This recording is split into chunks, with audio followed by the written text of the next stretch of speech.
Welcome to the news on Zodiac. You're with me, Robert Karua. Let's have a look at the headlines. Malawian scientists form an academy to ease provision of their expertise in implementing Malawi 2063 vision. Seeded pens register of political parties for leaders to start making public sources of their funding for transparency. UDF cautions government against putting all its focus on AIP initiative overlooking their critical agriculture services. And across the borders, Kenya appoints first woman Chief Justice. Malawian scientists within and outside have teamed up to form an academy the country should be using to realize her development vision, Malawi 2063. Secretary General for the Academy, Dr. Elizabeth Bandson, says the purpose is to ease coordination and provision of expertise on areas that could require scientist expertise in all sectors, in line with the development blueprint Malawi 2063, highlighted that the goal is to foster development. Alinafe Mlamba filed this report. A first ever science hub. This facility, authorities say, is a key component for Malawi to achieve the country's blueprint Vision 2063.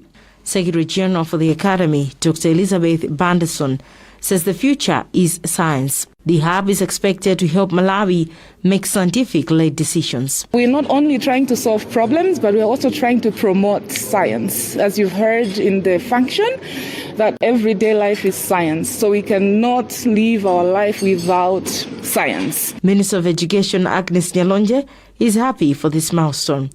She further called the hub a catalyst of development. For everything that we have planned as Malawians to do, we will need highly skilled human resources. That highly skilled human resources needs to be developed, and the development is through education. And when we talk about education, you cannot think of education without the sciences. National Planning Commission Director General Dr. Thomas Muntali says Malawi has made the right investment. The beauty about the Malawi Academy of Sciences is that it's an association of all scientists that will come together. And what that will mean is that they will be able to advise government as well as institutions like ours in operationalizing the Malawi 2063. The Science Hub has been established with the aid from the United Nations Technology Bank. The Center for Democracy and Economic Development Initiative, CEDED, has written the registrar of political parties to make available sources to private funding to major political parties within 7 days. CEDED Executive Director Sylvester Namiwa says the organization wants to ascertain compliance of political parties with the act, which demands leaders to make public financial records to members for transparency. Registrar for Political Parties, Chukumbutso Namelo, says will respond directly to CEDED on the issue raised in the letter. Happy Njelamano has filed this report from Blantyre. The Executive Director of the Center for Democracy and Economic Development Initiative, CEDED, Sylvester Namiwa, says the Registrar of Political Parties should make public funds declared by Malawi Congress Party, UTM, Democratic Progressive Party, and Alliance for Democracy within 7 days. Namiwa says some individuals hold the country's presidency at ransom to gain favors for sponsoring political parties due to lack of strict enforcement of Political Parties Act. If we don't begin to pressurize our political parties to declare where they get their sources and what they give back in turn, then we should forget the fight against corruption. The Registrar of Political Parties, Chukumbutso Namelo, says he will respond to the issues raised by Namiwa later. I received an email from them. I will respond to them via the medium that they communicated, and it will be up to them to make public our response as they have chosen to make public the letter that they wrote us one. CEDED told journalists in Blantyre on Wednesday that the registrar risks being dragged to court if he will not comply to the letter within 7 days. Minister of Foreign Affairs Ezenhom Kaka says government is making progress on closer tensions with Africa Union for the country to be partly of the African Continental Free Trade Agreement. Speaking at Capitol Hill in Lilongwe during a media briefing ahead of the Africa Day that falls on 25th May, the minister said Ministry of Trade is closely working with AU to iron out some grey areas in the agreement. The agreement introduced by AU was approved in January this year to allow member states like Malawi to benefit. Minister of Health Kumbidze Kandodo Chiponda has described the incineration of expired AstraZeneca jabs as a symbol of government's commitment to ensure safety of Malawians. The minister was speaking at Kamuzu Central Hospital in Lilongwe, where the Ministry of Health bent 19,610 doses of the vaccine that expired last month. A health rights advocate, George Jobe, has hailed government for respecting the will of Malawians. We have more in this report. Minister of Health Kumbidze Kandodo Chiponda led the incineration of the expired AstraZeneca doses at the pharmaceutical incinerator at Kamuzu Central Hospital in Lilongwe. The incineration of the doses has been described as a symbol of government's commitment to ensure the safety of Malawians on the vaccine. We have done this exercise to give confidence to our people that the batch of vaccines which we had told the nation that it had expired, we are talking of 19,610 doses of AstraZeneca. The incineration was in full view of CSOs, the police, and officials from the Anti-Corruption Bureau, just to mention but a few. George Jobe, a health rights activist, feels the decision to ban the jabs was expected by most Malawians to win back their trust. We have counted the numbers. We are happy because we know soon after they expired, many people were affected, and some refrained from being vaccinated. They thought all the vaccines had expired. It developed that negative attitude. But with this distraction in public, we think it is going to rebuild the confidence. The incinerated doses were part of the 102,000 jabs Malawi received from the African Union, but they had a short lifespan of only 2 weeks. 2% of the doses were used. And now World Health Organization has cleared countries to destroy expired doses amid concerns by a number of countries over the usage of expired jabs. For Zodiac, this is Chimwemwe Padata. Malawi University of Science and Technology Vice Chancellor Professor Adres Malata says the institution has set aside 1.3 billion kwacha for its beverage factory project. Professor Malata said this Tuesday during the institution's second graduation ceremony, where President Chakwera was also installed as the Chancellor. She said the university will use 2.6 billion kwacha to support its income-generating activities to achieve economic independence. Christopher Sande reports.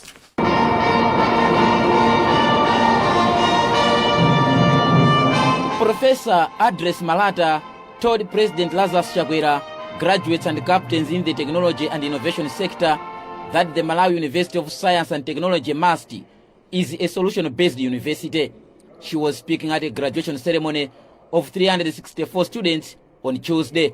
Professor Malata said the university has put aside 2.6 billion kwacha to develop an industrial park where they will be manufacturing soft drinks, juices, water, among others, to have sustainable ways of generating money. 1.3 billion kwacha will be under the endowment fund to support needy students. We want to put in our graduates skills for entrepreneurship and innovation, and that industrial park is just being made for that particular purpose. But secondly, the university has also established an endowment fund. This is a new concept where we raise resources, invest the resources over time, and what we use the resources for is pay for students who are very needy. Instead of just depending on government, we will actually be looking at opportunities for that fund to support students in our own setting here in Malawi. We are starting with 1.3 billion, and we'll grow it over years.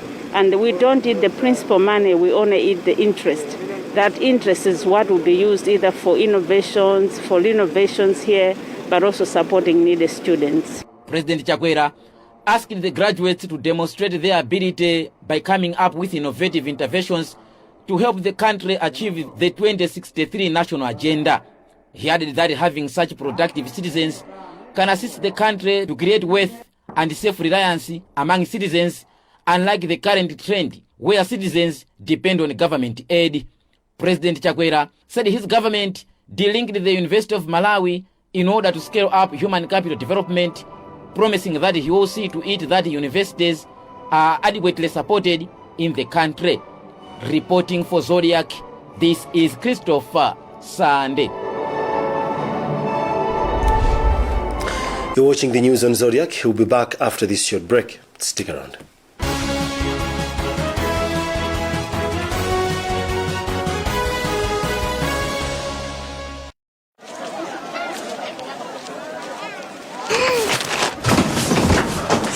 Do your gums hurt? Yeah. Does your toothpaste contain sage, eucalyptus, myrrh, chamomile? All that in one toothpaste? Yes, try Colgate Herbal. Colgate Herbal contains nature's best herbs and Colgate's fluoride technology to give you strong teeth and healthy gums. Ah, Colgate Herbal. Let's go. Colgate Herbal for strong teeth and healthy gums naturally. Malawi, Masompenya Amalawi watukula Malawi 2063 Ufika 2063 Kale Wokomera aliyense Achinyamata tikwira ne manja Tukula Malawi Achinyamata tikale patsogo Tukula Malawi Malawi Wozimira baeka Malawi Wokomera aliyense Malawi 2063 kusinda dziko lathu mokomera aliyense. Tipolole kungonjezera ma units ATNM kuyambira 200 kwacha kapena kuposera pamenepo mutha kukhala mmodzi mwa mamilioneya mu TNM Tipolole promotion.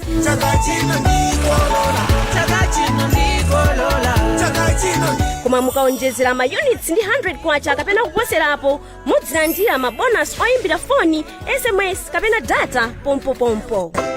TNM, always with you. If there's one thing that all soaps do, it's wash. From buckets to basins, bathrooms to streams, and everything in between. All soaps wash.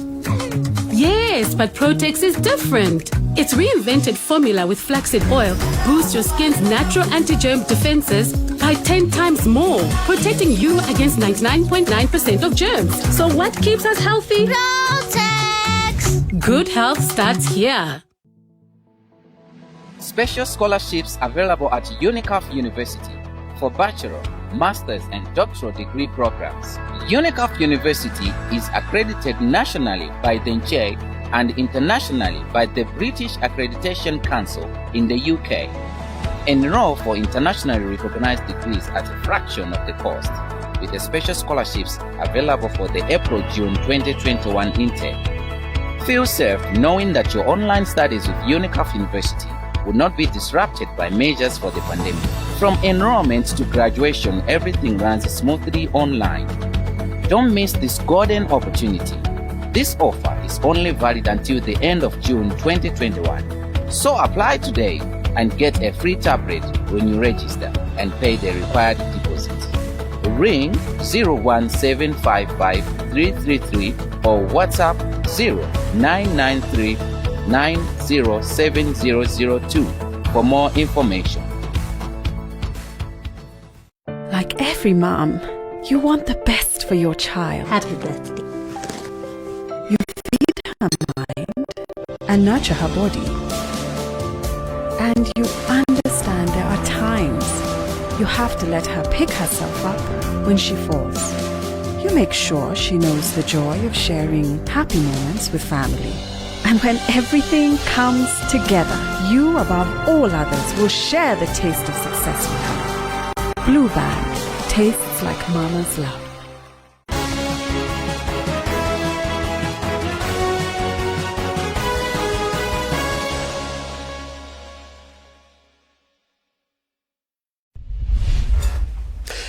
Welcome back. The headlines as we continue. Malawian scientists form an academy to ease provision of their expertise in implementing Malawi 2063 vision. SEEDED pens registrar of political parties for parties to start making public sources of their funding for transparency. UDF cautions government against diverting focus on agriculture services for the success of AIP initiative. And across the borders, Kenya appoint first woman Chief Justice.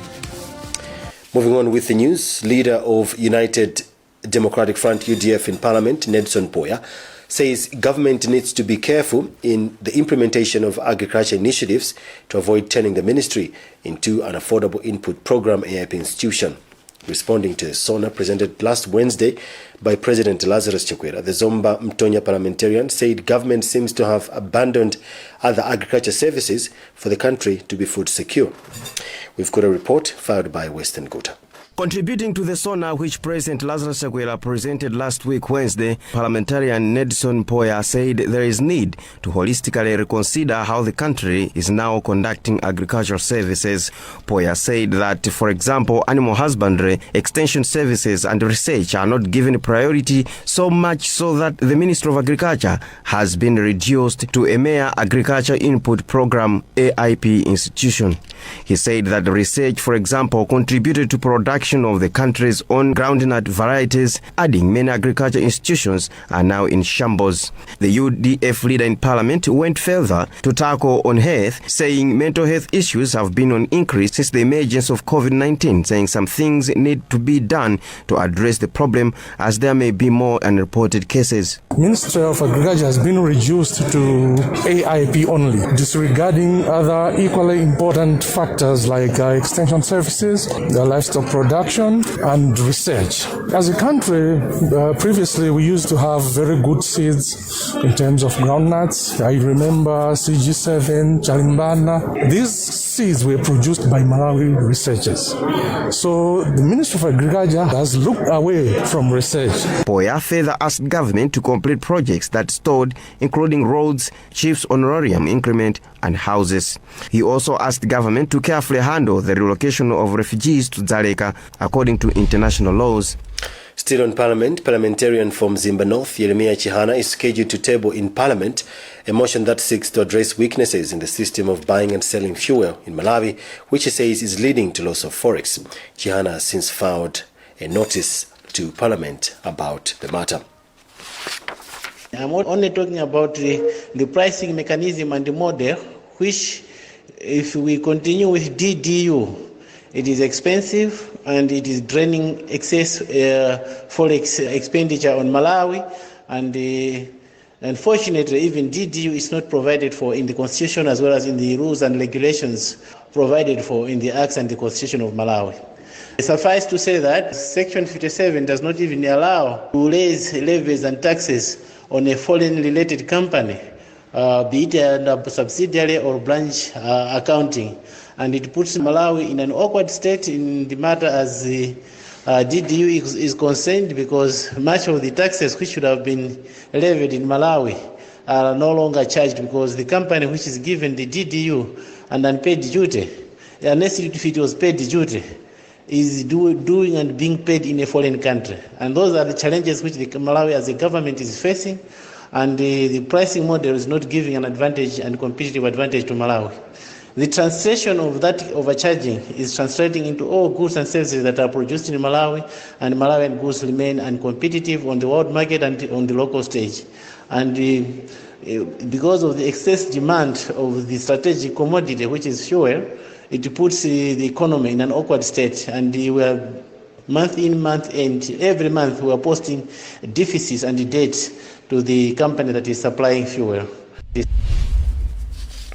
In sports, Karen Chaura has become the first woman in the country's football history to lead a Super League club following her appointment by Ntopa Football Club as head coach.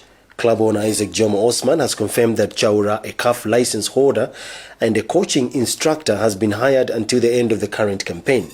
In an interview, Chaura said she's excited about the role, but admits it will be a challenge in a sport dominated by men. And across the borders, Lady Justice Martha Karambu Kaome is now officially the Chief Justice of Kenya. The appointment of the 61-year-old career judge and renowned human rights lawyer was confirmed by President Uhuru Kenyatta. She assumed the role at a time when the relationship between the judiciary and the executive arm of government is at a low point. Last week, the High Court issued a scathing ruling that scattered an initiative led by President Kenyatta to change the constitution. The judges ruled the initiative was illegal and questioned Mr. Kenyatta's integrity. Well, that's about what we had time for in this edition of news, but before we go, another look at the headlines. Malawian scientists form an academy to ease provision of their expertise in implementing Malawi 2063 vision. Seeded pens registrar of political parties for parties to start making public sources of their funding for transparency. UDF cautions government against putting all its focus on AIP initiative overlooking other critical agriculture services.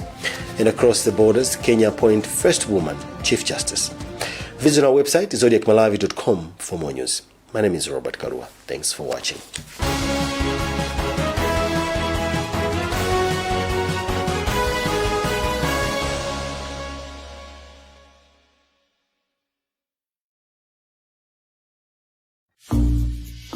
What do you do when your rights as a consumer are violated? Call CFTC. Who do you tell when there are anti-competitive business practices? You tell CFTC. What do you do when you notice deceptive business conduct or excessive pricing? Oh, that's easy. Call CFTC. The Competition and Fair Trading Commission, CFTC, minimizes malpractices that disadvantage both the consumer and traders. Call